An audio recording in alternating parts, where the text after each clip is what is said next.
pas responsable de l'FCC. Non, non.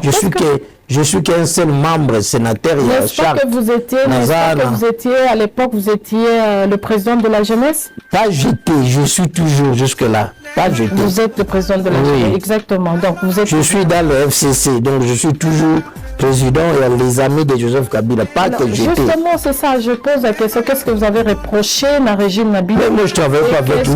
Vous reprochez aujourd'hui dans le régime... Ce que moi j'ai vu aujourd'hui, j'ai vu que c'est quelqu'un qui n'a pas les convictions, c'est quelqu'un qui n'a pas les ambitions, ou je ne sais pas. Donc c'est quelqu'un opportuniste. C'est que moi je le traite. Moi je le traite comme un opportuniste. Qui a mon bouconze sili awa, a etikana sala kibetwa ou, na kende koto na lo baba n'importe quoi pour que. Oh et ça là y est nzambe de apignorer parce que nous tout na vie tango aux yeux un frère mon ninga aux yeux un frère moto. La vie faut la reconnaissance.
De l'FCC. Non, non.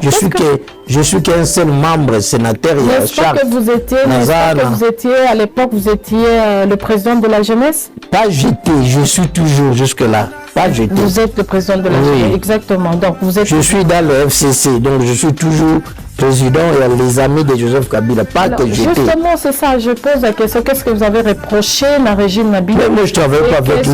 Vous reprochez aujourd'hui dans le régime... Ce que moi j'ai vu aujourd'hui, j'ai vu que c'est quelqu'un qui n'a pas les convictions, c'est quelqu'un qui n'a pas les ambitions, ou je ne sais pas. Donc c'est quelqu'un opportuniste. C'est que moi je le traite. Moi je le traite comme un opportuniste.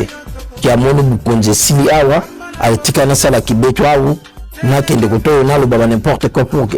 Oh et ça là y est nzambe de apignorer parce que nous tout na vie tango aux yeux un frère mon ninga aux yeux un frère moto. La vie faut la reconnaissance. Lelo muku na ufungola monoko na TV alobake maman Olivia Sunga était na libala na ye. Mais ce n'est pas quelqu'un qui va croire dans ma caminette, alléluia, amen. Parce que tout le monde a dit que beaucoup de moi, si nous avons des bêtises, moi, si nous avons pas maman Olivia qui a sengi aide, maman a tché, a pambolié, et a pêché quelque chose, qui a bali moi, si on a fan nenandako. Nous n'attendons pas que la télévision pas finga. Maman Olivia na mobile na moi si on a nenandako a yebi que mbongo ba pesera ki na libota na biso, il ou te ki na mabonga batwana. Moi si on a joué biseni. Même les amis dans le collège c'est quelqu'un, c'est opportuniste, je ne mets pas. Si dans le banc, je ne vais pas parler de lui encore. Parce que King a lobby réellement que c'est opportuniste, mais King c'est ok côté pasteur Benile Sio, tu as le belé sur la reconnaissance. Je veux dire quand même pasteur Benile Sio à l'équipe de la télévision, il reconnaît que le pasteur Balia, en tant que président à Jokaka, je suis allé dans l'Europe passé de Benga Yebsei petit frère na zombie. Là, wanaza makila nanga, c'est mon vieux. Il y a village, il y a mboka moko province moko. C'est mon vieux ezaki na moment news tout et que ceux qui baza na réunion na makamba FCC moi j'étais là je na banda au mona bango. Denile Silva zolo ba parce que Denile quelque part les gens traitent Denile qui a ceux qui mutabakwiti, ceux qui mutabanani, ceux qui même moi état que na yobi vieux wana très bien. Et venu chez moi, je ne rappelle pas inaye.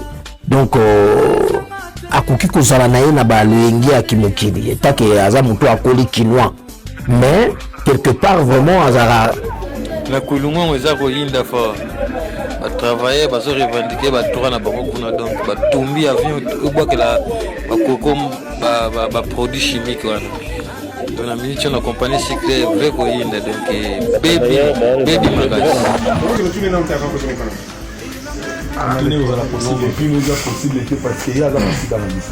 Et yo du moins, yo nous en avons. Donc par le bébé, la sagesse, toujours la connaissance, on a fait ça.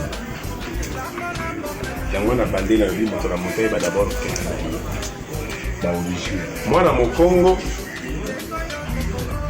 africain news. Kwa mbenga africain, dans 3 piliers na yi. Motino c'est d'autres temps dans ba ange ne misato. Oyo papa pesi, o mama pesi, na o mabele pesi. Ngonde ba to tambola na yo, ba to la kisa yo. C'est quoi l'avantage ya Yesu? Quand bando tuna ye makamba mokila vite. Papa na yo na mama na yo e banzambe na yo yase. C'est quoi papa na mama banzambe ase dimba mona kate. Yange mo meneka bingane na kuni tabatim. Bozaka na kati ya Bible to bobimi. Bobimi. OK. C'est quoi Yesu alobi nga nazo kene atike no prière kaka mo ni balete papa na biso kieto notre fécondation tourne alobi na habita tena biso likolote bo traduire français na lingala ndenge sérieux notre père qui est Zossier beaucoup de cieux Zossier Jésus n'a pas dit notre Père qui est au ciel. Non. qui est aussi. Non, notre Père qui est au-dessus. Au-dessus de quoi? Au cieux. Au cieux. Au ciel.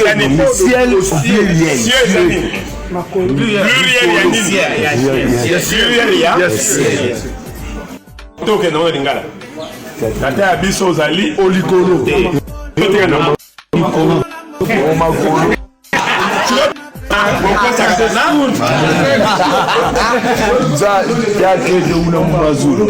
Mazulu. Ikongo bakona na yo keba. O bazolo baneza kimazu, kimazu. Ndesi ko bi o mazulu. Nini babi? Ba mikili wana. Nzambe ozali na ba mikili wana. Siko so ba ba mikili wana mutune wala ndozali. Ba mikili ni. Yako bando koma nesika wana. Ndeko yako yeba. Nano te.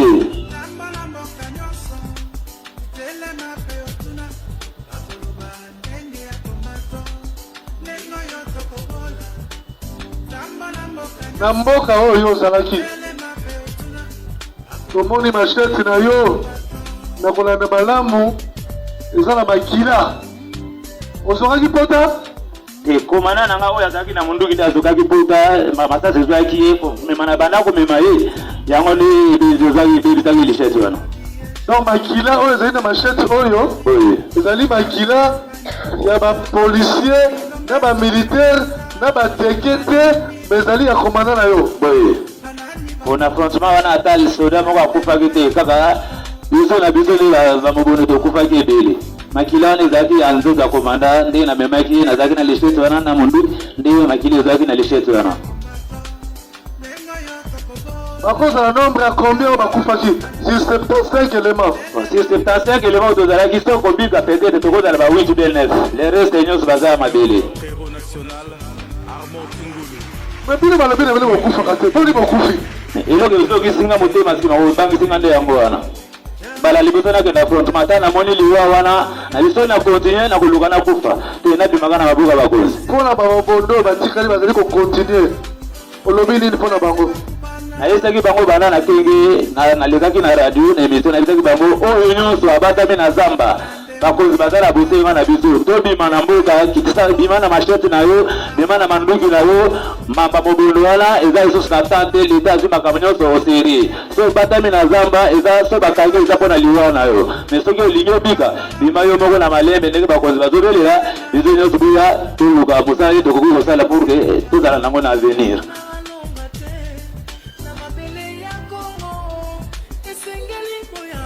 sikoyo koyi kotanga place oyo ozali ti okoma kwango bamboka nini oyo oyebi babaze ya mobondo ezali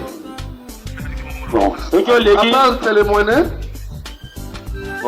baza mobondo ezali na yonso fumukento so okomika mungu matokoti na yonso wana baza mobondo ezali yonso oui yango nde mikolo bakomi kobenga yango CPI. CPI oui. Cour pénale internationale ekangaka mutu nyonso donc base wana ezali wapi na yonso na lonso esika tokutaki nani Mr. Mpengele na kumbi azali wapi yonso to lonso yonso nakala bateki babana kobe yango fumukento échanger kombo ekoma kombo yonso nani akomisi kombo ya yonso kabayaka ochange na kombo ya mboka mboka bazali kobenga fumukentu donc ntango bino bozwi yango bobengi yango yonso bongo lonzo mpe ezali ya kala nayebi te soki bakoma kobenga yango nini menga nayebi ka lonzo nsedi mwene ezalaka na kombo nini liboso ka yango wana soki tolandi malamu bamboka nyonso ozoyoka bakombo basedi mwene balonso apart bukanga lonzo nde ezorete na kimwela eza bakombo oyo bino bopesi parce na cartographie ndenge toyebeli bamboka toza nango ide awa tozomona kaka neti ezali neti po kwangu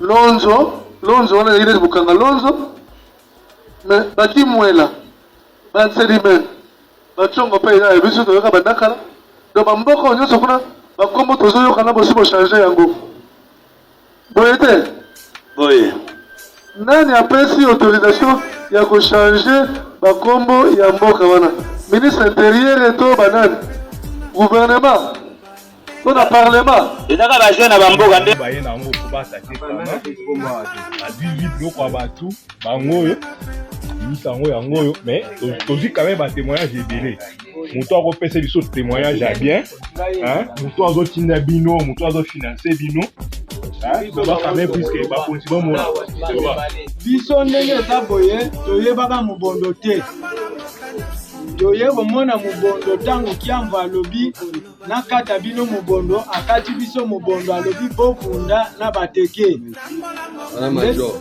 nde tobengani tobandi kobunda na bateke tobundi na bateke toyebai makambo mobondo te tibanda kala me moto ayeli biso yango eza kiambo biloko mpe tozwa manduki ya basoda eza na maboko ya kiambo me le reste totikalai nango moko na bendisi bateni bamilitio na balance roquette ezali na banga nzambe eza mibale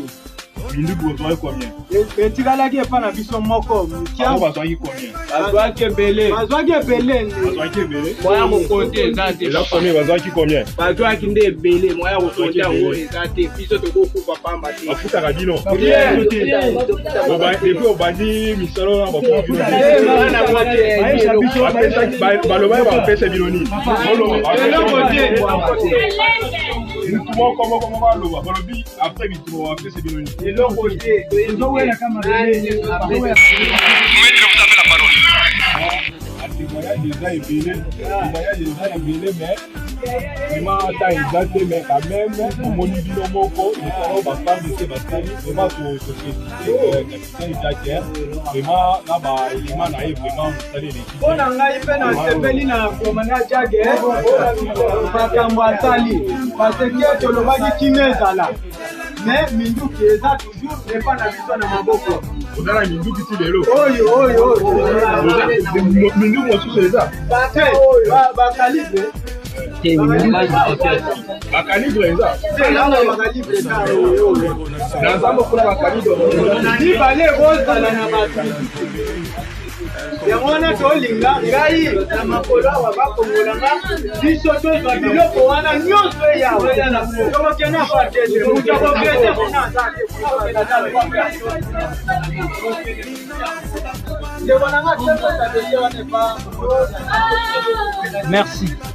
Merci Excellence. Avec beaucoup de remerciements, je remercie d'abord ma Pinga et FRB. Sérieux. Après Michel, Balingaki va libérer Salomon. Après Michel, Balingaki va libérer Franck Djong. Vous venez d'écouter ici, gardez ma image, les éléments. Neko ya union sacrée, alobi bangonde ba bato ya milice. Citez son nom, papa. Tolérance. Tolérance, je le confirme. Merci, tolérance. Et là, émission, quand ils vont vous demander des preuves, les journalistes n'est pas associé avec vos déclarations. Tolérance. Tolérance. Merci, s'il vous plaît. S'il vous plaît. S'il vous plaît. Gaston. Neko, s'il vous plaît. Moi, Namboka, s'il vous plaît. S'il vous plaît. Neko, s'il vous plaît. Neko Tala, s'il vous plaît. S'il vous plaît.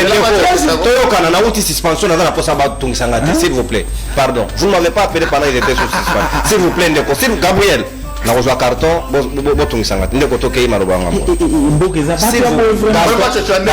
Gabriel carton jaune. Gabriel carton jaune. On peut ça au rouge, on peut ça au jaune déjà. Tokei Jawa Kengel. Nalobi boye, soki tozali dans mboka sérieux, il fallait ba libérer Neko Salomon. Va libérer Neko Franck Djongo parce que biso awa umonaki ndenge nini baponami ya pepe moko ayina makala député provincial moko ali basami na commission bakati na mosolo kolobani ba ko dénoncer ba fait insécurité ba charger yango na ba union sacrée lobi non eza outrage au chef de l'état mais voilà un élément précis clair communicateur à union sacrée alobini ba onyoso biso toro tanto Gaston parce que madame Gaston alobi nini milice biso ba opposition to bande kolobake bazala qui infiltré ce sont les éléments ya union sacrée voilà mais c'est Moussaïki monsieur. Mais on va adresser une plainte s'il vous plaît. N'intimidez pas les gens ici. Si vous êtes concerné, il faut pas intimider. Parce qu'il faut qu'il nous montre ça. Vous vous assumez, ne vous en faites pas. Toquez mon embocage. Gaston. Gaston, carton jaune. Gabriel. On va libérer le plateau. Gabriel, Moignan, s'il vous plaît. Vous deux, je vous libère, non, c'est bien rouge. En cas d'une réaction, non, c'est bien au rouge, boutique baninga baomo. Vous dérangez l'émission. Merci beaucoup Ndeko Nono pour la protection. Nous venons de retenir que tant que insécurité de la ville de Kinshasa, Mobondo, milice, Sendeko Félix Tshisekedi, Bakomani, Bamona Kaete, Biso Toko Saka. Mais voilà un élément de preuve et détail. Ndeko Gaston a yebisi biso ete il y a membre de l'union sacrée qui s'appelle Jean-Lucien Boussa qui est auteur de milice na ville ya Kinshasa coup de chapeau ndeko nangai bakongomani nyoso bakino nyoso bakolanda biso service ya renseignement toko senga ba infiltration nyoso zaki na marche ya opposition lelo élément palpable monani donc ndeko Ngobila ndenge alobaki ayebi place ba machete ezali a une place ba milice bazali, voilà son communicateur qui vient avec un élément détail. Ya kolobaete non ezali union sapende infiltrata opposition na manu na machette na ba milice. Merci pour cela. Deuxième élément. Alors deuxième élément. Nous étions en réunion avec son excellence monsieur le gouverneur quand la nouvelle est arrivée. Nous informons qu'il y avait une situation trouble dans le village Bachongo. Et les gouverneurs et le comité de sécurité, nous avons décidé qu'on arrête la réunion qu'on tenait sur les érosions. Et de ce fait, il fallait se concentrer sur l'urgence sécuritaire. Au même moment, le colonel Bienvenu, qui est le commandant de 112e région militaire de la 11e région, est arrivé pour demander au gouverneur: Monsieur le gouverneur, l'ordre est perturbé à Bachongo, je dois y aller pour rétablir l'ordre. Il me faut des moyens. Le gouverneur lui a donné un véhicule 4x4, il lui a donné le carburant, il est parti et nous avons arrêté la réunion. Mais quelques heures après, on nous apprendra que la situation est grave et il y a eu mort d'homme.